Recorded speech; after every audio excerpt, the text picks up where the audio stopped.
Ibu-ibu yang disalahin bapak yang ngobrol. Bapak-bapak coba diam dulu bapak. Tenang. Oke, jadi kita punya ada 2 mic, jadi persilahkan kita buka. Target kita tutup jam 3, bukan selesai jam 3 untuk Pak Ustadz, karena Pak Ustadz mesti ke Chicago. Tapi kalau nggak ada pertanyaan, nggak boleh juga kita tahan Pak Ustadz di sini. Ini ada Indra sebenarnya. Oh iya, silakan. Minta tolong mic-nya di.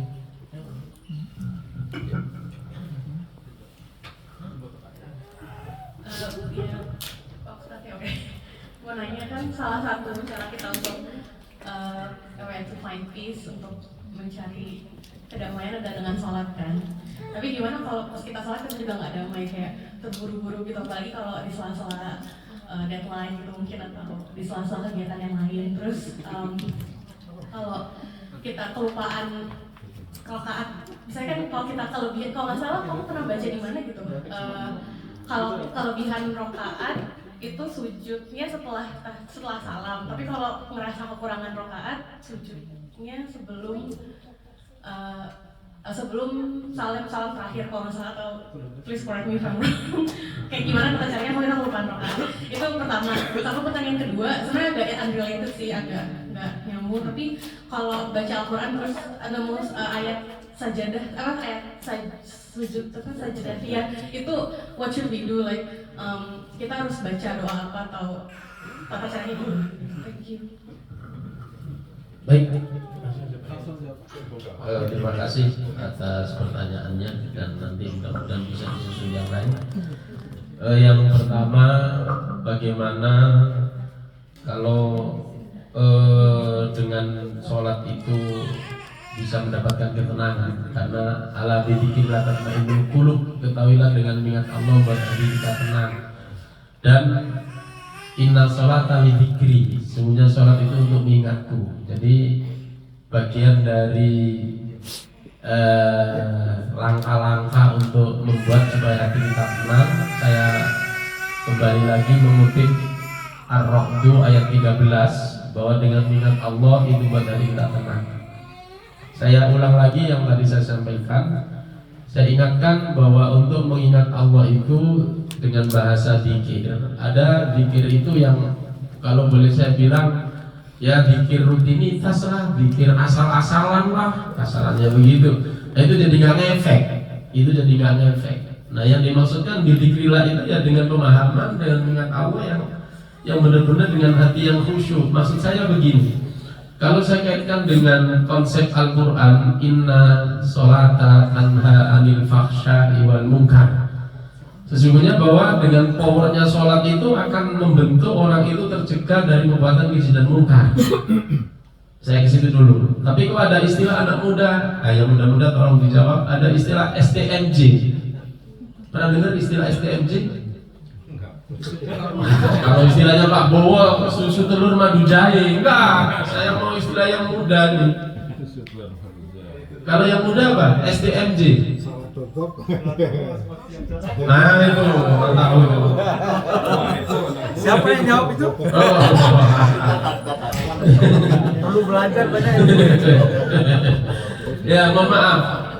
Saya mundur. Saya ulang lagi. Kata Al-Quran kan sesungguhnya sholat itu membuat orang terhindar, tercegah dari perbuatan keji dan munkar. Konsep Al-Quran kan begitu, shadaqallah, maha benar apa yang Allah firmankan. Tapi realita di lapangan, di masyarakat, si A, si B itu sholatnya terus, tapi kok ya STMJ tadi itu gimana? Ya shadaqallah, pasti Quran itu benar. Artinya bahwa kalau sholatnya itu dilakukan dengan benar-benar mengikuti aturan yang Allah contohkan lewat Rasulnya, nanti akan terbentuk dengan sendirinya, terhindar dengan sendirinya, tidak ada keinginan yang macam-macam. Nah, makanya kalau bahasa kasarnya, karena sholatnya itu hanya menggugurkan kewajiban, yang penting sholat, akhirnya mohon maaf, untuk urusan pahala ya Allah lah yang punya penilaian. tapi kemudian terus nggak ngefek, ya itu yang STMJ tadi, kira-kira begitulah. Jadi sehingga kalau yang tadi ditanyakan tadi kaitan dengan masalah bagaimana dengan sholat yang terburu bla bla bla bla bla, ya saya tetap harus mengatakan bahwa hafidhu ala sholawati wa sholatil wusta, jagalah sholatmu terutama sholat pertengahan yaitu sholat asar. Yang pertama, yang kedua perlu diingat bahwa terkait dengan masalah sholat itu kalau kita masuk di wilayah fikih ya sangat longgar sekali. Ya kayak tadi kita biasanya sholat zuhur 4 rakaat, untuk kami yang lagi musafir boleh 2, ya kan? Ya sholat itu ya memang tadi Pak Agus bilang ibu-ibu kudu ngadep kiblat kan gitu Pak. Ya gitu. Ya tadi gimana bacanya Pak Agus tadi? Tadi ada yang bilang sama Guru sama, ya harus sama ngadep kiblat, ya kan? Tapi kalau kita lagi di atas kendaraan, loh, kira-kira gitu. Nah, artinya ya kalau umpama dalam keadaan tertentu, makanya kemudian ada aturan jamak qosor. Kalau soal wudu, kemudian nggak ada air bisa tayamum.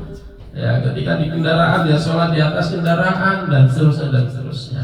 Jadi aturan fikihnya kayak begitu. Tapi sekali lagi bahwa tatanan Al-Quran itu maha benar apa yang Allah firmankan. Kalau umpama kok di realitanya tidak sama dengan apa yang Allah firmankan, saya ulang lagi, bukan salahnya tatanan, bukan salahnya konsep Al-Quran, tapi kita kayak tadi STMJ tadi. Ya, itu yang pertama. Kemudian yang kedua terkait dengan ya mohon maaf ini biasanya ada yang tanya tadi belum dengar STMJ. Mas, apa Mas STMJ? sholat terus maksiat jangan. Sholat terus maksiat jalan. Nah, loh, sholat kok sih maksiat? Gak efek karena sholatnya bocor. Ya makanya itulah kemudian terus ada aturan dengan sholat itu supaya sholatnya khusyuk. Ya salah satu untuk jaga kekhusyuan sholat, salah satunya penunjangnya untuk mengurangi pikiran kita biar gak ngelantur ngalor ngidul. Nah itu memahami artinya itu. Kalau Imam Al-Ghazali seperti itu ya. Terus umpama dalam bahasa mohon maaf saya tanya dulu sebentar. Sholat itu yang baik merem apa melek? Melek. Ya Bu, inakan merem apa melek sholat itu Bu? Merem tidur. Supaya khusyuk itu melek apa merem? Jadi saya tetap kembali Shadaqallah wa rasuluh. Konsep Al-Quran hadis itu yang benar. Kalau di hadis, bagus di hadis gimana Pak? Buka mata. Buka mata, terus melihat tempat sujud. Supaya apa? Kan ada pepatah dari mata turun. Ke hati. Ngerti kan ibu-ibu? Ya kayak gini ngerti. Yang STMJ nggak tahu. Malu kalau Amerika. Cie. Amerika Bu ya. Udah lama di Amerika dia. Iya.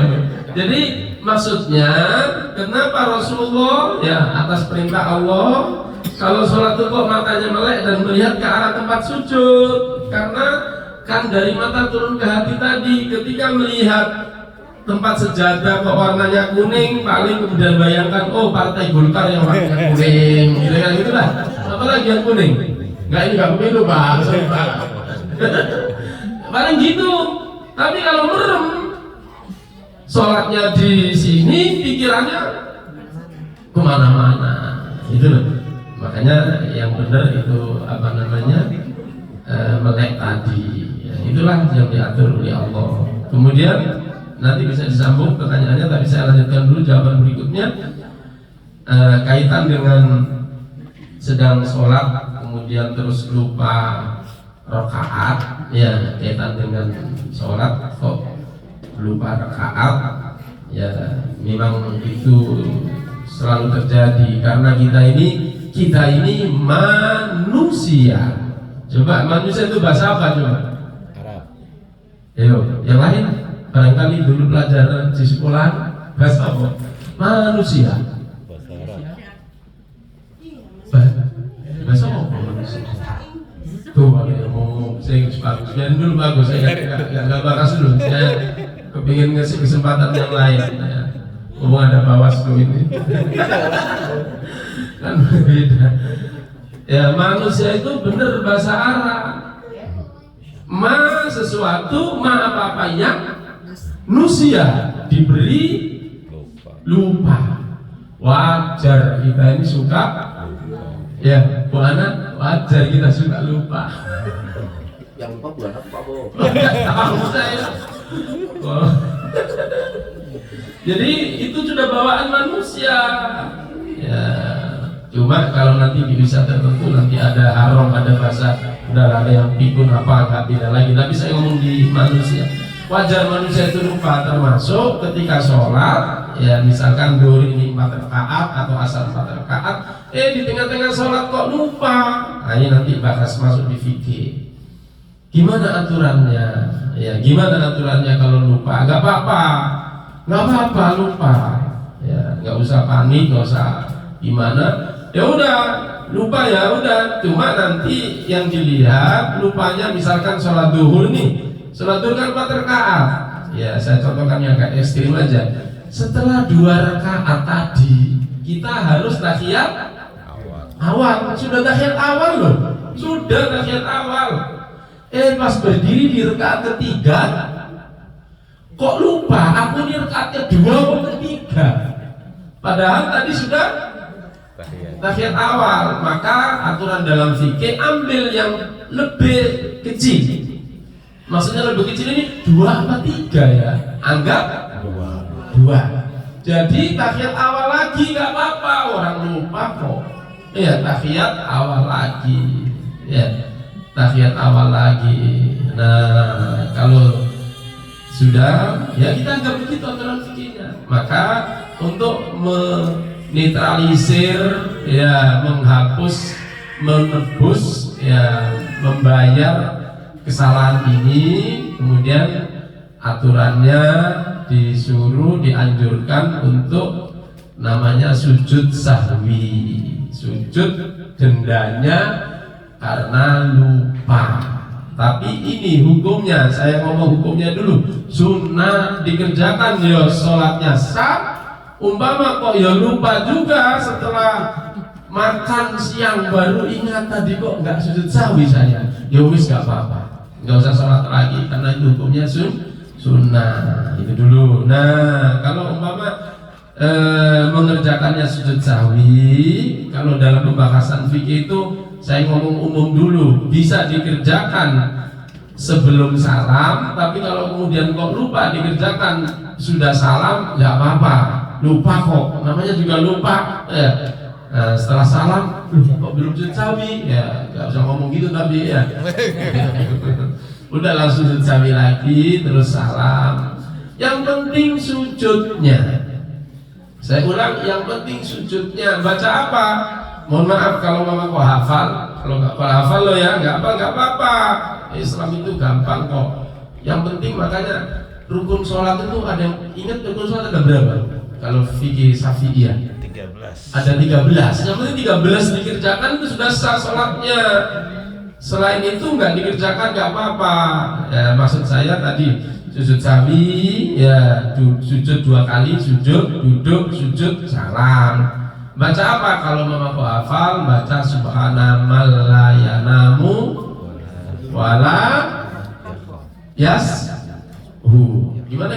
Subhana man la yanamu, masuci zat yang tidak pernah tidur, wala yashu, dan tidak pernah lupa.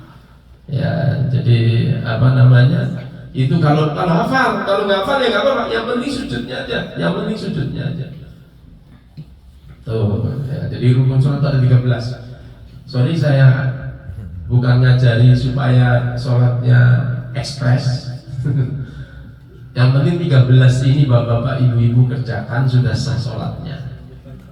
Yang penting 13 yang kita bahas hari ini kita kerjakan sudah sah sholat kita. Umpama yang selain 13 ini nggak kita kerjakan, nggak apa-apa sholat kita. Nggak apa-apa ya, saya sebutkan dulu ya 13 ini ya. Tadi karena saya dengar Pak Agus juga bisik-bisik samping saya, jadi biar sekalian untuk yang lain biar tahu. Jadi rukun sholat itu ada 13. Yang pertama niat. Memang ulama beda pendapat. Niat dulu apa berdiri dulu? Kalau niat tapi nggak berdiri, nggak jadi. Tapi kalau berdiri nggak niat, ya nggak jadi. Tapi akhirnya ulama udah kompromi aja. Kadang-kadang perlu kompromi juga. Jadi yang pertama niat. Nah niat ini kalau Syafi'iyah, saya bicara di Indonesia dan pendapat Syafi'iyah, niat itu muqtarinan bil fi'lil awal, harus dibarengkan dengan pekerjaan pertama. Pekerjaan pertama dalam sholat itu apa?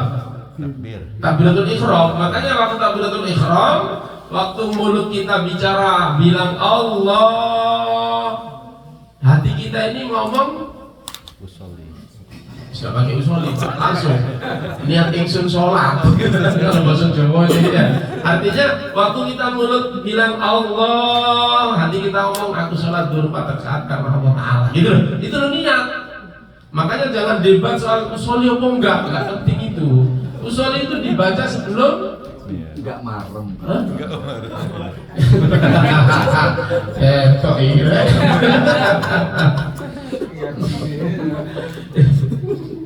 bagus nggak ngomongin Muhammadiyah loh Pak.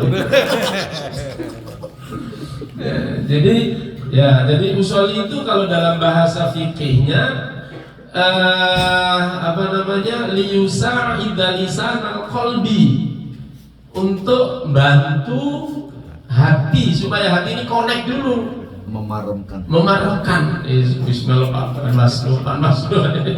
memantapkan biar nyambung. Soalnya kadang-kadang kalau nggak dipasang itu dulu, kadang-kadang wis kadung takbir perasaan saya itu sholat padahal sholat duhur kok niatnya sholat. Pernah nggak kayak gitu? Pernah. Nah itulah usul itu tujuannya hanya untuk itu, makanya nggak usah diperdebatkan. Tapi yang penting supaya diketahui niat sholat itu harus waktu bareng ya. Allah, mulut kita bilang Allah, hati kita bicara sholat duhur 4 rakaat kira-kira gitu lah ya. Nah, jadi niat takbiratul ihram ini ulama fikih bahasanya begitu. Berdiri bagi yang mampu. Ya, berdiri bagi yang mampu, pokoknya 13, kalau nanti kurang ya salah, lebih ya tambah. Habis itu Fatihah. Jadi takbiratul iftitah bagi bayi inilah atau kabiro nggak rukun, nggak dibaca ya, nggak apa-apa, rapopo adalah rapopo. Jadi nggak apa-apa, nggak baca takbir, nggak baca iftitah nggak apa-apa. Jadi nggak usah didebatkan juga antara yang satu, aku kok bayi-bayi nih, kamu kok nggak apa-apa, nggak baca juga nggak apa-apa. Fatihah, terus kalau sudah Fatihah apa? Ruku. Loh, baca surat gimana? Baca surat itu nggak rukun. Baca surat nggak rukun. Jadi kalau nggak hafal surat sama sekali, hafalnya cuma Fatihah tok, ya roboh, nggak apa-apa. Baca Fatihah, tadi niat, nah itu manusia, namanya juga manusia ya. Pokoknya itu tadi saya sudah jelaskan.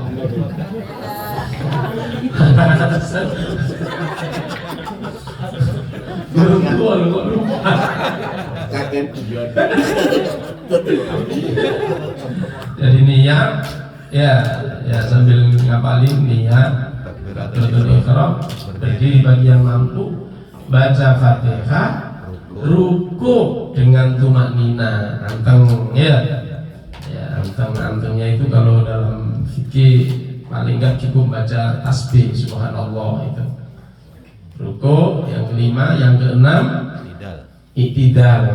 Ini juga bacaannya Rabbana walakal hamdu atau dipanjang Rabbana walakal hamdu dan seterusnya, itu nggak baca juga nggak apa-apa, i'tidal. Yang penting tegaknya ini loh. Ya. Terus habis i'tidal sujud, ketujuh sujud. Nah, sujud. Bacaan sujudnya juga nggak rukun, yang penting gerakannya. Jadi untuk sholat kalau bahasa Jawanya rubuh gedang. Saya juga nggak ngerti kenapa rubuh gedang. Ya Pak mau berapa ya? Nanti kalau Rubuh gedang itu semoga melok-melokan gitu. Ya itu nggak apa-apa, nggak baca-baca nggak apa-apa.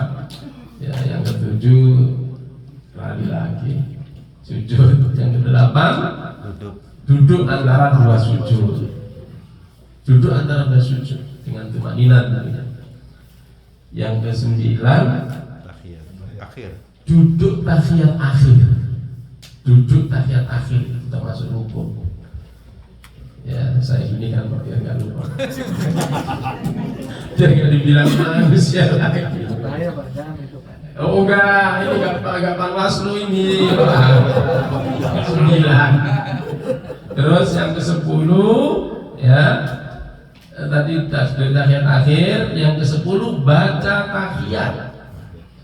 Baca tahiyat. Jadi dulu tahiyat akhir, mohon maaf yang enggak tak sebutkan ini enggak wajib. Jadi tahiyat awal tadi saya bahas enggak? Enggak, karena itu sunnah. Sunnah, Bapak sholat duhur nih, saya potong dulu. Sholat duhur nih kan 4 rakaat, pas 2 rakaat, kok bablas rakaat ketiga langsung berdiri, nggak usah balik, terusin aja. Tapi nanti sujud sahwi, udah gitu.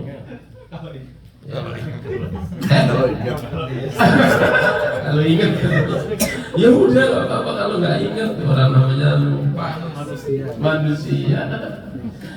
Ini bukan senjata nanti kalau lupa terus ngomong manusia kan Pak Ustadz, jangan. Pak Ustadz, kalau ngikutin Ustadz Majam, kita kan manusia. Diragukan gitu Pak ya. Ya, jadi itu. Udah tadi 11 ya, yang ke-11 itu baca tahiyat. Baca tahiyat itu kan yang sering kita dengar, yang sering kita ikuti kan at-tahiyatul mubarakatus sholawatut thayyibatu lillah. Ada 4 yang kita apresiasi ke Allah. At-tahiyatu penghormatan, al-mubarakatu keberkahan, as-sholawatu rahmat-rahmat yang ada itu, at-thayyibatu segala kebaikan-kebaikan itu lillah, semuanya milik Allah. Itu agak panjang. Mohon maaf saya nggak ngajari pendek loh ya. Ya ini kali aja tadi yang mau tanya buru-buru karena meeting apa lagi. Umpama kok dibaca cuma tahiyatnya tok ya sah. Misalkan at-tahiyatu lillah. Umpama mau gitu sholatnya ya sah karena yang penting tahiyat. At-tahiyatu lillah. Itu rukunnya di tahiyat itu baca tahiyat. Ya, jadi 12 ya berarti ya. 11 sorry. 11 terus yang 12 baca sholawat dalam tahiyat itu. Jadi waktu kita tahiyat akhir at-tahiyatu lillah. Allahumma sholli ala Muhammad titik. Umpama enggak pakai sholawat Ibrahimiyah, enggak pakai kama sholaita ala Ibrahim wa ala ali Ibrahim, umpama lo ya. Itu secara hukum sudah sah karena rukunnya sudah terpenuhi. Jadi waktu tahiyat akhir cuma baca at-tahiyatu lillah. Ya. Allahumma sholli ala Muhammad. Sholawatnya yang penting. Kalau memang di situ ada asyhadu an la ilaha illallah wa asyhadu anna Muhammadan rasulullah, tapi sholawatnya ini yang penting. Ya. Kemudian terus yang ke salah kalau 13 harusnya 12 dulu. Ya. Yang ke-12 salam yang pertama itu rukun. Yang pertama rukun. Sorry. Ya namanya juga contoh, bisa aja saya gambarkan. Salam pertama, assalamualaikum. Kok keluar angin, keluarin aja. Sah sholatnya. Sudah selesai. Salam yang kedua.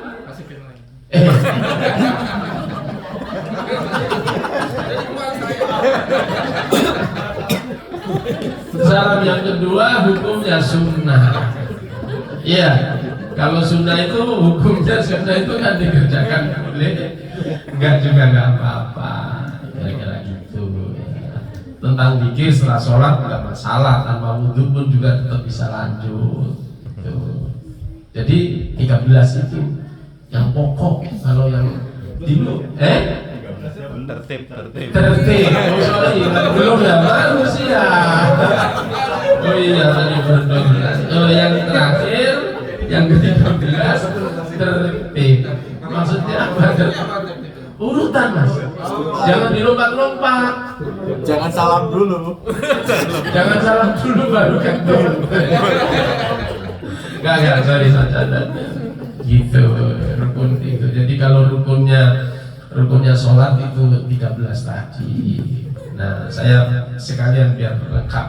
Kalau rukunnya wudhu, nah ini juga penting. Ya, rukunnya wudhu itu cuma 6. Rukunnya wudhu yang penting di wudhu itu cuma 6. Kalau yang di luar 6 ini nggak kita kerjakan, nggak apa-apa. Biar tahu.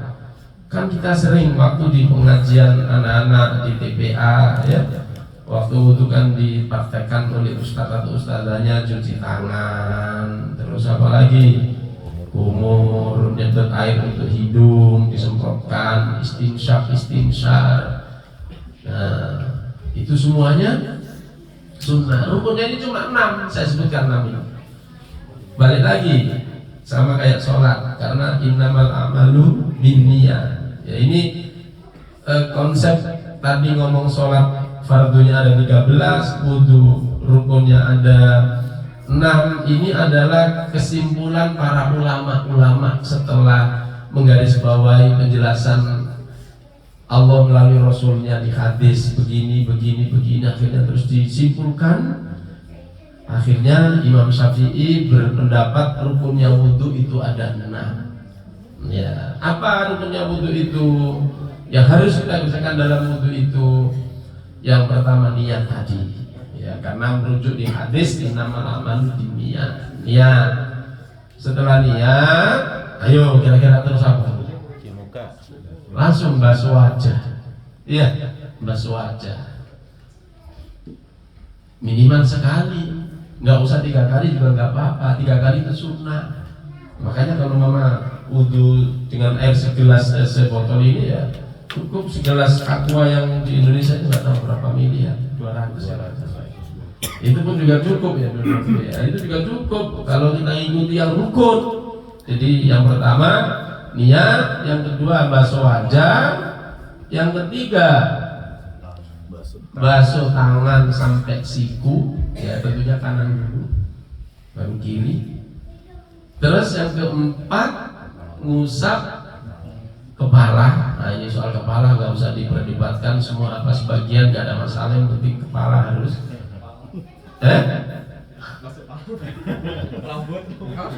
Ya itulah bahasa ini ya. Kalau tak punya rambut, Bersuara ini. Bersuara. Itu telitinya Allah Ta'ala yang diomongkan bahasa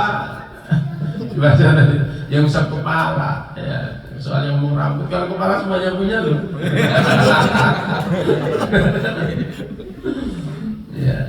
Ya, telitinya Al-Quran itu kayak gitu, luar biasa. Masuk untuk mengusap kepala, terus mengusap kaki loh. Yang kelima, loh kuping gimana? Sunnah. Itu, jadi kalau airnya terbatas nggak usah diusap, nggak apa-apa kuping. Ya, yang kelima ngusap kuping. Tadi nggak usap kaki lupa. Karena juga lupa manusia.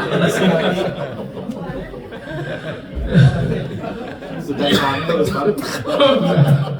Jadi yang kelima basuh nih, bahasanya basuh kaki. Apa sih bedanya basuh sama ngusap? Itu di surat Al-Maidah ayat ke-6 itu dibahas itu. Ketika bicara wajah basuh, tapi ketika bicara kepala wamsahu bi ru'usikum. Ya, apa bedanya membasuh dengan mengusap? Ngusap dikit aja udah cukup. Kalau membasuh itu airnya mengalir. Tapi kalau mengusap ya diusap. Sibin. Waduh, nggak ngerti apa. Ada nggak ngerti Pak? Itu Jawa Tengah. Ya, saya Jawa Timur, saya nggak ngerti. Di Amerika malah ada bahasa Jawa yang saya nggak ngerti. Ya, sorry. Ya jangan tuh Pak. Jadi kaki diusap apa dibasuh? Dibasuh sebenarnya, dibasuh. Kaki itu dibasuh. Wa arjulakum ilal ka'bain, ayatnya itu.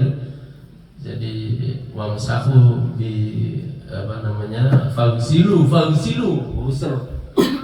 Basuhlah wajah kalian wa aidiyakum. Jadi wajah, tangan dibasuh. Ketika ngomong kepala wamsahu bi ruusikum, kepala diusap. Nah, wa arjula bukan wa arjuli, karena kaki ini ngikut wajah sama tangan. Ya, makanya wa arjulakum, bukan wa arjulikum, bukan kembali ke kepala, tapi kembali ngikut tangan sama wajah. Ya, jadi kaki dibasuh. Itu pun juga, ya mohon maaf, ini bukan rukun Pak. Yang penting dikerjakan itu. Kalau memang airnya terbatas, ya mau nggak mau akhirnya yang penting kita basahi aja ya dengan usap atau misalnya itu. Jadi rukunnya wudu cuma 6 tadi, yang lain-lainnya cuci kumur, ya air untuk hidung dan seterusnya itu semuanya sunnah. Namanya tertib loh Pak. Oh iya, belum. Ya, dimakan sekali. Namanya tertib. Ya, alhamdulillah udah. Berarti memperhatikan. Alhamdulillah. Kalau sedang sholat lalu melakukan gerakan di luar sholat, misalnya garuk-garuk itu berapa kali? Ya, jadi begini, maksimal gerakan, ya ini saya bicara di Safiyah yang biasa dipakai. Maksimal gerakan itu 3 kali berturut-turut yang diingatkan. Jangan melakukan 3 kali berturut. Tapi kalau gerakannya 1-2, ngitungnya bukan 3-4, bukan 5-6, tapi tetap 1-2, stop, 1-2 sampai 5 meter juga nggak masalah. Itu. Ya, kalau untuk gerakan tangan juga begitu. Untuk lengan ini kalau dijaga jangan gerak sampai 3 kali berturut-turut gitu aja. Tapi kalau untuk ujung untuk jari ini gerak sampai berapapun, namanya kita gatel di bagian kepala, ya tangan kita geser seperti ini, terus jari kita yang ini juga hitung satu. Kalau itu juga harus lagi.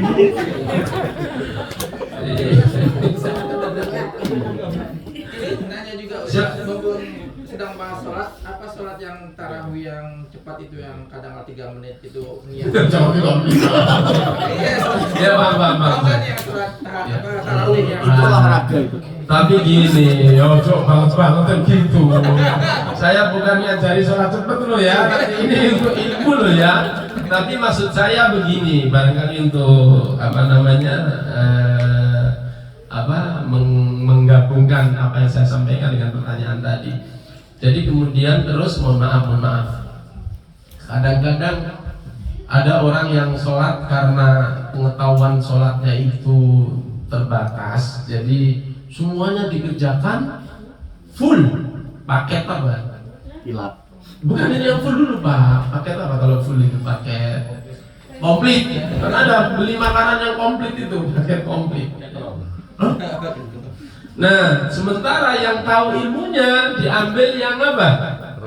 Rukunnya saja. Nah, bagi yang taunya paket komplit tadi, melihat itu orang-orang itu sholat cepet banget. Itu. Sementara saya kok nggak bisa secepat itu. Ternyata yang beliau ini paket Minimalis. Paket minimalis gitu. Kira-kira seperti itulah. Cuma ya cepet-cepet banget. Ya jujur aja, sorry kalau ada yang dari Blitar, itu kan viral kalau mau Ramadan yang sholat 8 menit itu 8 menit ya. Iya, makanya itu. Iya, itu ya kebangetan dong. Ya diringkes kayak apapun kayaknya, tapi ya tiap tahun kayak begitu. Sampai sekarang ya. Tradisi. Ya. Sudah tradisi. Oke, yang terakhir tadi nanti bisa disambung pertanyaannya. Yang terakhir tadi di pertanyaannya tadi kaitan dengan kalau kita ketemu Al-Qur'an kok ada, mohon maaf, ibu-ibu, bapak-bapak, kalau kita dulu ngaji Quran di kampung, udah saya bilang kampung aja, itu Quran yang masih cetakan Pakistan, versi ala Pakistan yang ada ainnya, satu makro, satu bacaan dikasih ain. Itu kalau nunjukkan ayat as-sajdah di Quran itu ada hanya 15 tempat. Hanya 15 tempat yang ayat as-sajdah. Ya mohon maaf saya tidak tahu satu persatu, yang pasti biasanya kalau di surat as-sajdah sendiri surat ke-32 ya, atau di akhir surat wasjud waqtarib, di surat apa ya? Wasjud waqtarib. Oh, itu ada di surat Alaq ya, Iqra itu. Nah, kalau ketemu tanda ayat as-sajdah, saya ulang, kalau yang Quran cetakan Pakistan versi dulu yang di Indonesia itu kalau ketemu ayat as-sajdah itu ada yang dikasih garis ya, atau di akhir ayat dikasih as-sajdah tulisan Arab begitu. Nah, maka ketika ketemu ayat itu kita langsung sujud ya, satu sujud aja lanjut baca sehingga sampai ketika sholat. Nah ini kalau di manasik umrah atau manasik haji juga saya singgung gitu, karena jamaah nanti kalau haji atau umrah imam kok baca ayat-ayat yang ketemu ayat as-sajdah itu langsung berdiri langsung sujud ya. Ingat bapak-bapak yang pernah umrah pernah haji kan sering alami gitu, atau mungkin di masjid kita hari Jumat pakai surat as-sajdah, nah ketemu ayat itu sujud, berdiri ngelanjutin baca, berdiri lagi ngelanjutin baca. Jangan sampai kemudian punya dugaan gimana orang itu belum kok sujud ya berarti. Ya, ini memang ketemu ayat as-sajdah sujud ya. Ya, udah yang penting sujud aja. Kalau nggak hafal bacaan nggak usah baca, nggak apa-apa, ini gerakannya. Ya. Nanti kalau anak agak panjang sajada wajhi lillati khalaqa sam'ahu wa basarahu bi qawli dan quwwati fatabarakallahu ahsanul khaliqin. Enggak usah baca itu enggak apa, yang penting sujudnya aja ya. Sekali aja sujud melanjutkan baca. Itu namanya ayat as-sajdah. Saya ulang, kalau cetakan versi Pakistan itu di akhir ayat di atasnya ada tulisan as-sajdah, atau di ayatnya itu ada garis di garisnya. Itu kalau yang cetakan dulu. Nah, kalau Quran yang baru, yang syamil, yang versi baru-baru sekarang ini, termasuk cetakan versi Saudi, itu suka di pinggirnya dikasih gambar masjid. Iya, ada gambar masjid. Ya udah, gampangnya gitu aja. Itu ketemu ayat as-sajdah. Itu pun juga hukumnya sunnah. Kalau memang nggak dilakukan juga tidak apa-apa. Ya, oke. Ada yang ditambahkan, ada yang ditanyakan lagi, monggo silakan. Silakan, ada pertanyaan lagi? Satu aja. Satu aja. Ada mbak ini? Ya, silakan. Assalamualaikum warahmatullahi wabarakatuh. Waalaikumsalam. Tentang niat tadi ya, kadang kita pengen nambahin, ini pertanyaan pertama. Jadi Berapa pertanyaan? udah aja. Dibilang satu kok dua. Jadi kalau misalkan kita itu niatnya udah mau sholat wajib ya, ternyata kita mau sunnah itu boleh nggak berubah gitu. Jadinya terus kemudian tadi kita kan membanding-bandingkan ya, jangan membanding-bandingkan. Ternyata itu mengena sekali pada diri kami. Bahasanya diri hamba. Hamba kan manusia tadi, manusia. Jadi di tempat kerja itu suka apa ya, orangnya tuh malas-malas gitu kan Ustaz. Jadi kerjaannya dia kok enak banget gitu, sama-sama 8 jam tapi dia nggak capek gitu kan.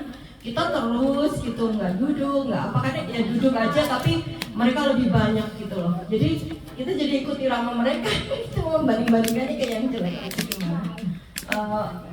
Menurut ini apa tuh Ustaz? Baik. Terima kasih. Assalamualaikum warahmatullahi wabarakatuh.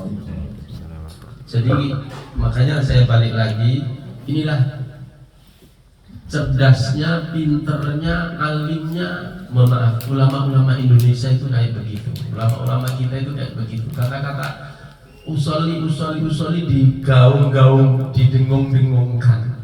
Itu tadi antisipasinya kayak yang ditanyakan tadi gitu. Bayangkan kalau umpama sedang ngomong usoli kok sholatnya nyasar, saya yakin pasti belum jalan sudah dikoreksi gitu loh. Tapi karena nggak pakai usoli, jadi main langsung takbir, sedangkan sholatnya udah kadung nyebut ya maksudnya tadi kan mau duhur, ternyata mau berubah, stop dulu ya nggak bisa. Ya nggak bisa. Ini makanya pentingnya umpama kok tadi diawali dengan usolli fardhu maka sunat sih, kira-kira gitulah. Akhirnya kan bisa diperbaiki gitu. Tapi berhubung sudah nggak pakai itu langsung bablas, sudah take off ya, mau turun lagi. Ya kira-kira seperti itu ya. Kemudian yang kedua, pertanyaannya tadi banding-bandingki ya. Kalau kaitan dengan membanding-bandingkan tadi, yang saya langsung kaitkan ke pertanyaan tadi, begini, barangkali saya jawabnya umum aja. Kalau dalam hadis Rasulullah itu menyampaikan alamatus sa'adah, ya usaha-usaha, kiat-kiat orang itu supaya meraih kebahagiaan di dunia ini. Di antaranya yang pertama, kita itu kalau pernah berbuat baik, tolong lupakan kita itu nggak punya kebaikan. Tujuannya apa? Biar nggak diungkit-ungkit, satu. Dan yang kedua, supaya merasa nggak punya baik, jadi berusaha untuk berbuat baik. Itu. Yang kedua, kalau kita itu melakukan perbuatan dosa, tolong itu diingat-ingat terus. Biar apa? Biar kita ini sadar dosa ini.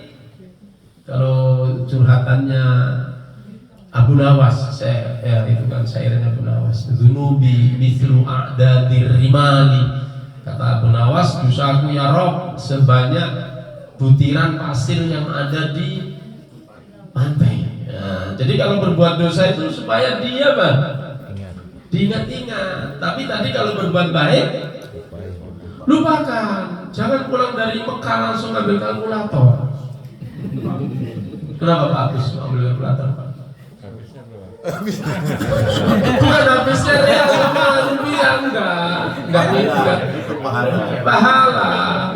Kan di Masjidil Haram sholat sekali sholat sama pahalanya berapa? 100.000. 100.000. Waduh.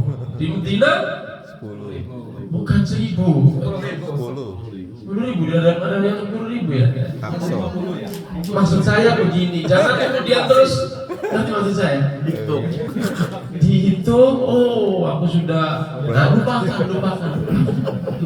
Itu yang dimaksudkan. Maksudnya gini Ustaz, udah kehitung nanti nggak usah sholat lagi Ustaz. Nah, itu yang udah 100.000 Makanya kalau pernah berbuat baik, tolong dilupakan. Kalau berbuat dosa, ayo selalu kita ingat, biar nggak nambah dosa lagi. Lanjut, kalau urusan dunia, ini banding-bandingin ini Pak.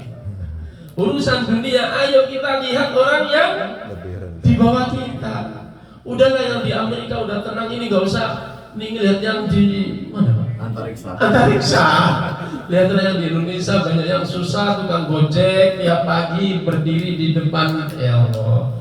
Ya saya ini orang Jakarta jadi tahu persis keadaan di sana ya. Jadi bandingkannya untuk urusan dunia itu kayak begitu. Yang berpenghasilan 1.000 ya lihatlah yang di 900 kira-kira gitu. Jangan yang 1.000 melihat yang 100.000. Nah itu untuk urusan dunia ya insya Allah dengan cara begitu kan jadi kita tetap ya nggak usah ya. Kalau ada orang ini kan tidak ada wama tujzauna illa ma kuntum ta'malun, tidaklah kamu akan dibalasi kecuali apa yang kamu perbuat. Jadi ya wa may ya'mal mithqala dzarratin khairan yarah wa may ya'mal mithqala dzarratin syarran yarah. Ya nanti akan ada, ya barangkali itulah pentingnya terus kita membawa aktivitas pekerjaan duniawi dan seterusnya kita orientasikan, kita nawaitukan, kita arahkan ke ibadah gitu. Jadi nggak terlalu repot, nggak terlalu berat, ya biarkan ya malas-malas. Ini untuk urusan dunia, ayo kita melihat orang yang di bawah kita, ya kita lebih ini. Jadi kalau kita sudah, tapi kalau untuk urusan kebaikan, nih urusan kebaikan tadi kan berbuat baik Pak ya. Urusan kebaikan, ayo kita nengok orang yang lebih baik. Seperti itu kunci alamatus sa'adah tadi. Nah, cuma kita ini kadang-kadang disuruh malah nggak ngerjakan, dilarang malah. Ya, contoh urusan dunia disuruh melihat yang lebih rendah, malah melihat yang atas, kacau. Sebaliknya manusia lagi. Sebaliknya ketika urusan akhirat disuruh melihat yang lebih bagus, malah untung. Aku wis umur 40 sholat rajin 5 waktu. Tuh tonggoku wis umur swidak kabeh. Mati sholat bolong-bolong kadang-kadang begitu. Jadi untuk urusan kebaikan, ayo kita bandingkan dengan orang yang lebih baik sehingga kita bisa lebih meningkat lagi. Ya sama halnya kayak di dalam hadis kan ada ungkapan kaitan dengan iri hati, hasud, dengki. Ya, dengki itu secara umum tidak boleh, tapi ada 2 yang kita diperbolehkan untuk dengki. Kepada siapa? Orang yang diberikan pemahaman Al-Quran dan dia bisa mengamalkan. Nah itu kita boleh iri kayak begitu. Ya. Dan orang yang dikasih harta, dengan hartanya dia banyak berinfak, banyak bersedekah, banyak menggunakan untuk kebaikan-kebaikan, itu kita juga boleh iri yang seperti itu. Tapi malah kadang-kadang yang tadi yang saya bilang, disuruh iri kita malah gak iri, dilarang iri malah kita iri. Ya. Nafsu, oh ya ini ngomong nafsu ini. Jadi nafsu ada 3. Ya nafsu ada 3. Nafsu yang paling keren untuk mutmainnah, nafsu yang tenang, yang di surat Al-Fajr, ya Tuhan nafsul mutmainnah, irja'i ila rabbiki radiyatan mardiyah fadkhuli fi ibadi wa fil jannati. Nafsu mutmainnah. Ada yang kedua di surat Al-Balad, ya, nafsu lawamah.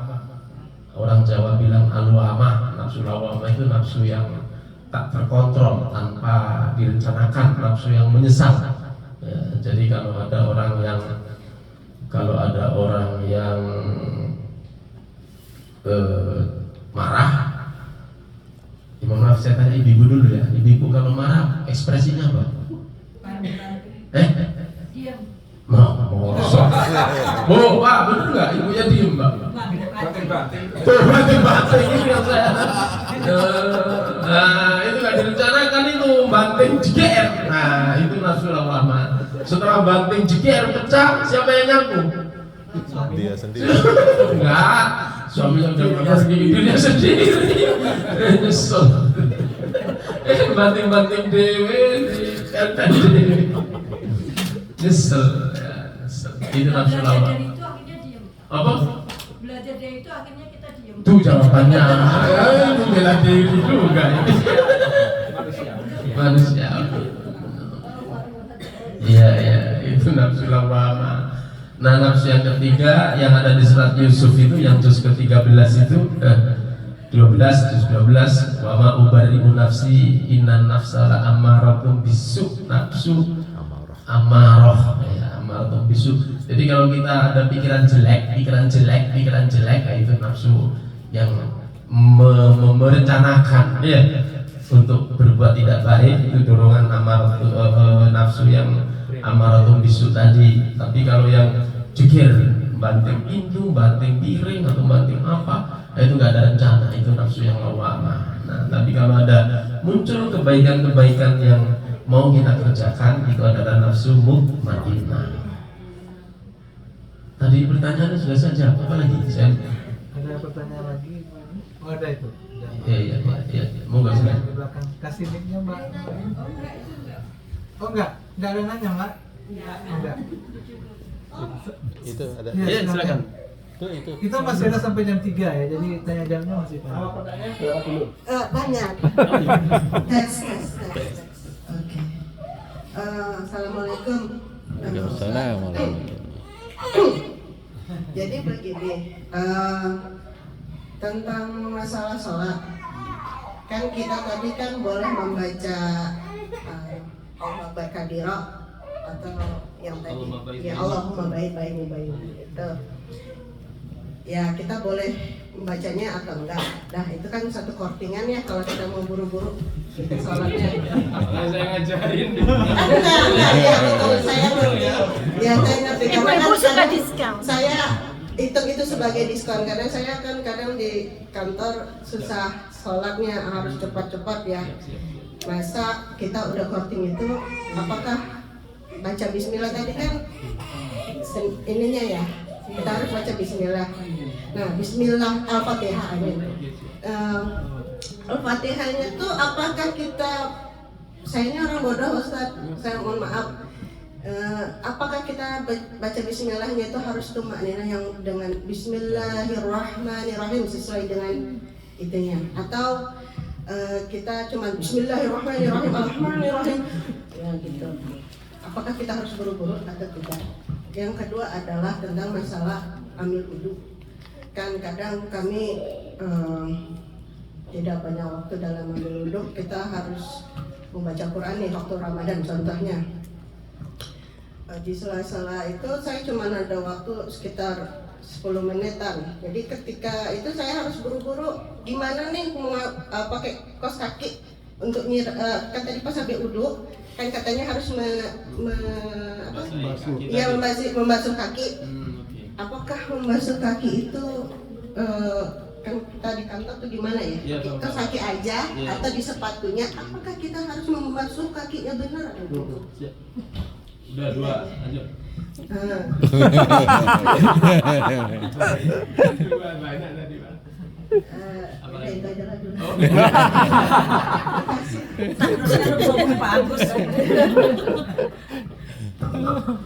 Itu dulu loh, nanti bisa bersambung.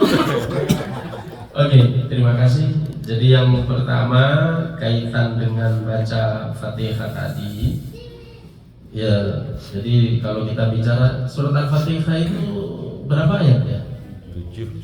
Makanya nama surat Al-Fatihah itu macam-macam. Al-Fatihah memang ayat surat pembuka di Al-Quran, ada terus Ummul Quran ya. Ada satu lagi seperti yang ada di surat Al-Hijr ayat 87, Sab'un minal masani.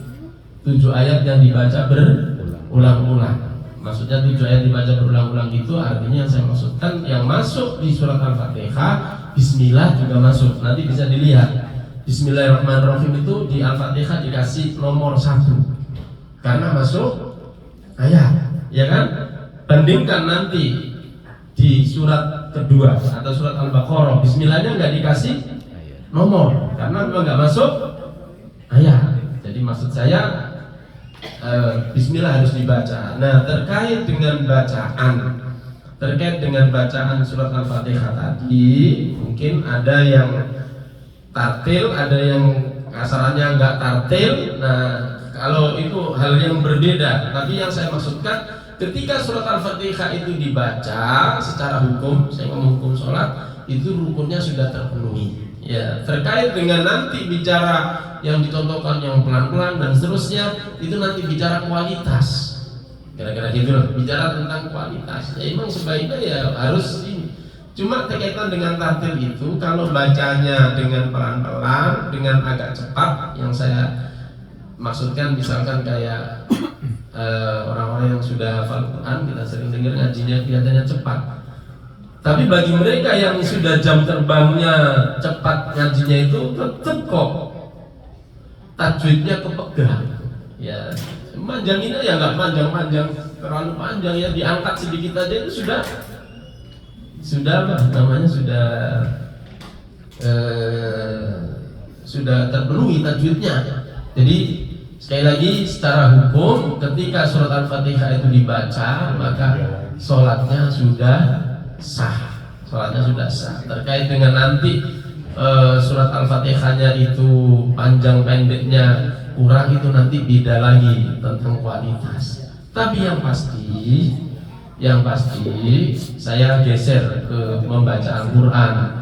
Ya, saya geser ke membaca Al-Quran, bahwa orang yang baca Quran itu kesimpulannya bacanya pelan-pelan pun bagus, yang sudah lancar pun juga sama-sama bagus. Kata Rasulullah, orang yang mahir dalam Al-Quran ma'as safaratil kiramil bararah, akan bersama dengan para malaikat yang mulia.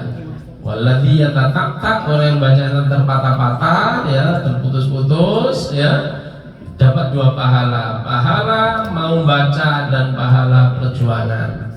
Nah, terkait dengan yang ada di dalam sholat tadi, saya ulang sekali lagi, secara hukum sholatnya tetap sah ya, tapi ingat tolong bismillah jangan sampai dibaca. Yang kedua, kaitan dengan sarung kaki, yang saya paham terkait dengan terbatasnya waktu. Saya bepergian ke Amerika ini justru banyak menyadari hal-hal yang diatur oleh para ulama terkait dengan jamak qashar, terkait dengan sholat yang ada di kendaraan. Sorry, kalau saya bicara di Indonesia bisa ngotot putus sholat di masjid, ya. Tapi kalau sudah kondisi di Amerika begini, di mana ada masjid? Ya. Jauh. Nah, itulah kemudian istiadat ulama-ulama kaitan dengan fikih, dengan berbagai macam pendapat itu jadi banyak kemudahan-kemudahan. Tapi kaitan dengan mengusap sarung kaki, di dalam bab fikih itu ada bab mashul khuffain, bab mengusap 2 sarung kaki. Ya, di situ batasan orang yang pakai sarung kaki, ya, batasan pakai orang yang pakai sarung kaki, ya, meskipun nanti bicara sarung kaki versinya macam-macam ya. Memang zaman dulu ya emang bentuknya kulit kayak kita lihat di TV perang zaman kuno dulu ya, tapi berkembangnya waktu kan ya sarung kaki, kaos kaki yang kita pakai kan juga masuk di situ. Maka ngusapnya itu dalam batasan, kalau yang kita pakai untuk orang yang mukim itu maksimalnya 1 hari 1 malam. Tapi kalau ada orang yang bepergian ya itu batasannya musafir sampai 3 hari 3 malam. Nggak usah, kalau wudhu nggak usah dilepas, nggak apa-apa, cukup diusap. Yang mana Pak? Yang diusap? Yang atas apa yang bawah? Atas saja. Justru yang atas. Makanya inilah yang menjadi logika di hadis juga ada. Kalau Islam itu semuanya harus dilogikakan, maka mengusap sarung kaki mestinya yang diusap yang kotor. Yang mana yang kotor? Yang atas yang bawah? Yang bawah? Yang bawah. Tapi ternyata mengusapnya yang atas. Ya ini kemudian terus ya apa namanya, ketika waktu kita berhaji ya, waktu wudhu di perjalanan tawaf ya, supaya nggak sampai putus bisa dengan rombongan dan seterusnya. Nah itu kemudian terus diajari wudhu ketika di depan Ka'bah ya, wajah, tangan. Nah untuk perempuan nggak usah dilepas sarung kakinya, cukup diusap bagian atas seperti itu. Diusap, mashul khuffain, mengusap. Ya, bukan membasuh loh. Bukan membasuh tapi mengusap. Oke, sudah cukup karena 2, jadi lanjutnya ada lagi. Ada pertanyaan lagi Mas Uji? Melanjutkannya itu berarti kalau membasuh kaos kaki katanya harus wudhu dulu. Niat wudhu waktu masang kaki kaos kaki. Oke, itu kalau lidoruro itu kaitan dengan misalkan sakit. Sorry, kalau sakit itu kan bisa di anggota mana saja. Ya, sakit kan bisa di anggota mana saja. Jadi maksudnya misalkan mohon maaf, alhamdulillah misalkan ada orang yang tangannya luka terus diperban ya, sebaiknya ya supaya kita waktu untuk wudhu nggak usah ngelepas perban, pasanglah perban ini sesudah wudu, kan gitu. Tapi kalau bab masul khufain ini nggak ada apa namanya, nggak ada aturan harus habis wudu. Ya, umpama dalam keadaan tertentu tadi masangnya nggak ini wudu ya, ini masuk bab wudu aja, tetap biasa. Cuma ada rukhsah yang diperbolehkan. Ada keringanan yang diperbolehkan. Kaos kakinya nggak usah dilepas, tapi cukup diusap. Dan yang diusap adalah bagian atas, bukan bagian telapak. Ya, yang lain kalau mau di Ada tanya juga Ustaz. Ya betapa mudahnya Islam itu ya. Betapa mudahnya Islam itu. Jadi ada saya pernah mendengar. Jadi setiap orang yang mengucapkan syahadat itu dijamin masuk surga oleh Allah. Gimana kebenarannya itu Ustaz? Kan berarti ya teorinya kita nggak sholat, nggak puasa, masuk surga. Jangan begitu. Ini saya terus yang kedua juga surga itu adalah rahasia Tuhan. Jadi Allah yang punya rahasia apakah seseorang hamba itu masuk surga atau tidak. Jadi makanya ada nggak tahu apakah itu cerita seorang yang kerjaannya bermaksiat, ketika terakhir dia mengingat Allah itu dijamin dia masuk surga. Jadi ada cerita seorang wanita yang memberi minuman seekor anjing yang kehausan, terus dia dijamin masuk surga. Jadi saya cuma menghubungkan betapa mudahnya Islam itu, tapi apakah bisa kita mudah-mudahan. Yang kedua itu surga itu ada rahasia Allah. Hanya Allah yang tahu apakah kita masuk surga apa enggak. Apakah ibu-ibu yang kerjaannya jangan tuh ibu. Bapak-bapak yang kerjaannya sholat malam itu masuk surga. Kalau ada hal yang enggak Allah ridhoi. Jadi begitu juga seorang orang yang kita lihat biasa-biasa aja agamanya, kita nggak bisa menjudgment dia itu nggak akan masuk surga karena itu adalah rahasia Allah. Jadi saya jadi developer di sini. Barangnya coba mempertanyakan dari sisi yang lain. Jadi bagaimana itu Ustaz? Bagaimana kita mendapatkan surganya Allah itu? Terima kasih Ustaz. Ya, terima kasih. Cuma Pak Aslim ini agak curang. Yang dicontohkan bapak-bapak, ibu-ibu nggak diomongkan. Apa nanti tegur ibunya? Ibu selama malam ya. Baik, begini. Yang pertama bahwa saya mungkin harus mengutip surat Al-Imran ayat 102. Ya ayyuhalladzina amanu taqullah. Ya Pak Agus pernah kita bahas di kajian. Ya ayyuhalladzina amanu taqullaha haqqa tuqatih wa la tamutunna illa wa antum muslimun. Wahai orang yang beriman. Jadi di dalam agama Islam ini ada, ya paling nggak saya sebutkan 3 level aja biar gampang, nggak usah jauh-jauh. Jadi level yang paling basic itu Islam. Kapan orang itu tergolong Islam? Ketika sudah syahadat. Asyhadu an la ilaha illallah wa asyhadu anna Muhammadar Rasulullah. Orang itu sudah Islam. Tapi ini baru terdaftar ya sebagai orang muslim ya. Sebagai orang muslim seperti ada di surat Al-Hujurat ayat 14 Di situ ada ayat yang kesimpulannya ada orang Arab datang ke Rasulullah ngaku amanah, aku beriman. Oh, kamu jangan beriman. Walakin dulu aslamna, tapi kamu bilang Islam.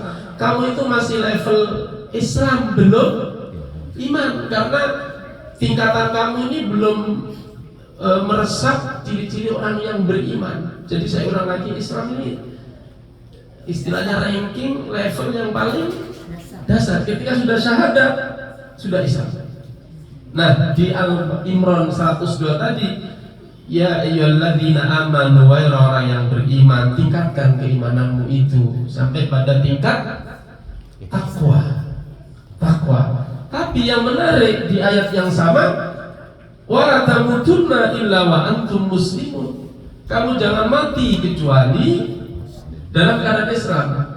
Bagaimana orang itu tergolong Islam? Yang penting masih ada kalimat tauhid di dalam hatinya. Nggak usah tingkat yang tinggi, standarnya Allah Ta'ala nggak. Yang dibilang oleh Allah, wala tamutunna illa wa antum muttaqun, kamu jangan mati kecuali takwa. Kalau standarnya itu takwa, kasarnya sulit untuk orang bisa masuk surga. Kenapa? Karena levelnya takwa itu salah satu cirinya orang yang bertakwa. Saya ambil contoh satu aja, nggak usah 2, 3, 4 repot. Satu aja, cirinya orang yang bertakwa itu kadhiminal ghaidho, bisa menahan marah. Coba, ayo, kita ini sudah takwa belum? Maksudnya nggak pernah marah gimana?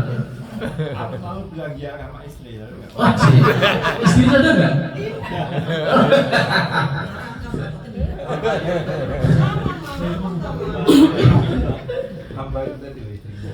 Jadi ya udah nggak apa-apa. Maksud saya begini, ya saya ngambil secara umum aja. Secara umum orang itu kalau sakit, secara umum secara umum dari sekian faktor yang menjadikan orang itu meninggal adalah sakit. Kalau kita menyaksikan orang yang sakit, coba orang yang sakit itu sering marah nggak? Orang yang sedang sakit sering marah nggak? Bu? Oh, itu pasti.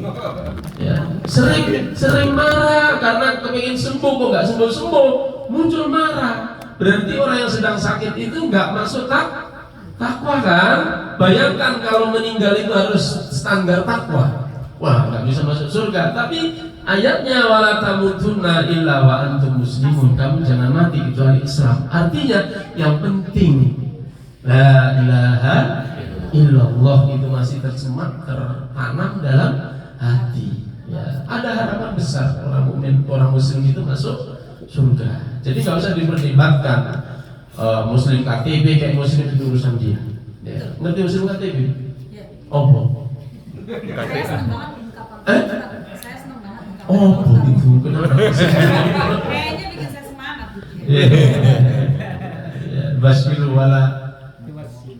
Basiru wala tunaffiru, yassiru wala tu'assiru. Ya.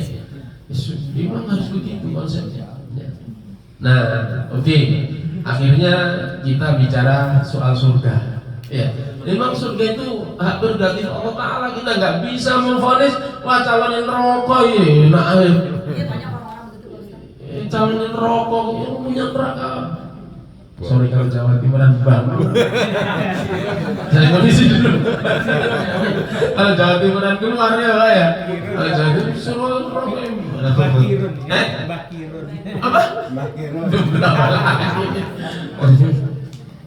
Iya, jadi kita nggak ngerti. Dan warahmatullahi wasi'at kulla syai', rahmatnya Allah itu sangat luas. Ya, rahmat Allah itu jauh lebih luas daripada murkanya. Nah, kita ini suka suudzon sama Allah. Apa suudzon itu? Sangka jelek. Berprasangka buruk. Kan kita tahu wallahu ghafurur rahim. Ya. Allah itu Maha Pengampun lagi Maha Penyayang. Kadang-kadang kita kalau berbuat salah minta ampun, malah nanya. Di sepuluh enggak ya dosaku ini. Ya, diampuni enggak dosa saya? Lupa bahwa Allah itu Maha Pengampun. Kan sering juga kita dengar bahwa orang masuk surga itu pada hakikatnya bukan karena sekedar amal ibadahnya saja, tapi karena lebih pada kemurahan Allah Subhanahu wa Ta'ala. Soalnya nggak cukup, nggak apa ya bahasanya yang lebih agak kasar itu, nggak sanggup ibadah-ibadah yang kita kerjakan ini dipakai untuk membeli surganya Allah Ta'ala yang kata Al-Quran arduha ka'ardis samawati wal ardh, luasnya seluas langit dan bumi. Nggak cukup tabungan kita. Orang ibadah kita ini cuma seberapa? Ya, cuma seberapa? Ya, taruhlah kita sholat 5 waktu, per setiap sholat berapa menit? Anggaplah coba 5 menit. 5 menit aja nggak apa-apa. Padahal kadang-kadang juga kurang. Oh, pakai komplit maksudnya. Jadi 5 menit kali 5 25 menit. Ya, kalau umpama kok orang kerja itu cuma dapat berapa itu? Nggak sampai sejam. Itu $10 mau dipakai beli surga nggak cukup. Tapi karena rahmat Allah itu yang menjadi harapan kita nggak ngerti ya. Tapi tetap maksud saya ya dengan apa yang saya sampaikan ini bukan penggampang bukan, tapi ya memang rahmat Allah, kemurahan Allah itu jauh diberikan kepada hambanya ya. Sampai itu monggo Pak dikembalikan lagi. Jadi gimana mendapatkan surga? Bagaimana mendapatkan surga? Oh iya. Ya, jadi bagaimana kalau kita ikuti Al-Quran secara standar, innalladzina amanu wa amilus sholihati ulaika ashabul jannah. Jadi harus kita pertama beriman dilanjutkan dengan amal soleh. Ini sudah satu paket, ini nggak bisa diinikan ya. Tentang kaitan dengan amal soleh atau kaitan dengan iman yang yazid wa yanqus, ya inilah sifat kita. Ya tentang amal soleh, kadang-kadang kita kurang amal solehnya. Kemudian Allah masih memberi kesempatan untuk bertaubat dan seterusnya. Ditambah lagi kita selalu minta ridho kepada Allah SWT. Dan ayo jangan menyepelekan, jangan ngeremehkan perbuatan yang kelihatannya kecil, karena kita nggak tahu mana perbuatan-perbuatan yang dari sekian perbuatan yang mendatangkan ridho Allah, yang membuat terus Allah masukkan hambanya ke dalam surga. Contoh kayak pelacur yang memberikan minum apa? Anjing. Coba istimewa nggak ngasih minum anjing gitu? Kayaknya nggak istimewa anjing ya. Tapi ternyata justru itu yang mendatangkan ridho Allah SWT. Malah kadang-kadang orang yang berbuat kebaikan-kebaikan yang besar-besar kadang-kadang terus diungkit-ungkit ya, membuang duri di jalan, ada batu di jalan kita singkirkan ya. Nggak mungkin ada orang bangga dengan perbuatan yang kecil tersebut, tapi kita nggak ngerti jangan-jangan itu yang mendatangkan ridho Allah SWT. Jadi gitu Pak, iman dan amal soleh, dan pokoknya amal soleh apapun bisa mungkin kita lakukan yang dengan itu bisa menyebabkan Allah ridho dan Allah masukkan kita ke dalam surganya. Oke? Kurang ada lagi pertanyaan? Kalau enggak kita tutup. Baik Bapak Ibu yang dirahmati Allah, mari kita menjawab bersama-sama. Kata Rasulullah, suratul Fatihah lima quri'alah. Surat Al-Fatihah tergantung keinginan orang yang membaca. Kita bermohon mudah-mudahan kebersamaan kita di majelis ilmu dari awal hingga akhir ini menjadi amalan yang mendatangkan Allah meridhoi kepada kita dan menjadikan wasilah, menjadikan sebab Allah memudahkan urusan kita, urusan keluarga kita, dan mudah-mudahan kita dan keluarga semua dimanapun berada selalu dalam penjagaan dan lindungan Allah SWT, dan mudah-mudahan Allah terus membimbing kepada kita untuk istiqomah hingga akhir hayat kita. Mudah-mudahan dalam keadaan husnul khotimah. Al-Fatihah.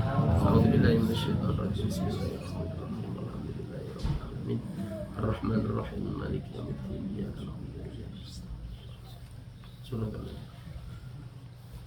Allahumma shalli wa sallim wa barik ala Muhammadin walhamdulillahi rabbil alamin hamdan yu'tina wa yukafi mazidah. Ilahana ya Rabbana lakal hamdu lakal syukru kama yanbaghi li jalali wajhikal karim wa 'azimi sultanik. Allahumma ighfir lana wa li walidina warhamhuma kama rabbayana shaghira wa li masyayikhina wa li jami'il asatidina wa li jami'il muslimin wal muslimat wal mu'minina wal mu'minat al ahya'i minhum wal amwat. Ya Rabbana iqdi hawaijana wa balligh maqasidana wa yassir umurana umur dunya wa din. Allahumma ya muyassir yassir wa ya mudabbir dabbir wa ya musahil sahil sahil alaina kullu asir. Fa inna taysira kullu asirin alayka yassir bi sayyidina Muhammadin basyirin nadhir. Allahumma anfa'na bima 'allamtana. Allahumma anfa'na bima 'allamtana.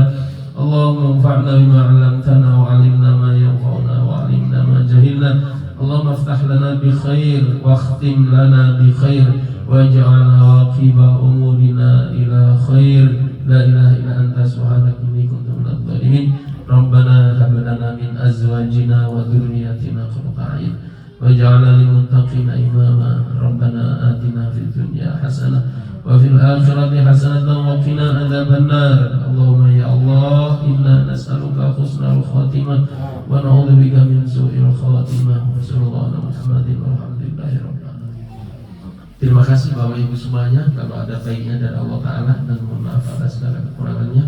Akhiran dan Allah yang mujmain. Subhanallah, asyhadu an la ilaha illa anta, astaghfiruka wa atubu ilaik. Assalamualaikum warahmatullahi wabarakatuh. Berarti selesailah acara inti. Dan Mas Jaya, mana Mas Jaya? Nggak ada. Itu ada di belakang. Sampai yang berapa di sini kita Mas Jaya?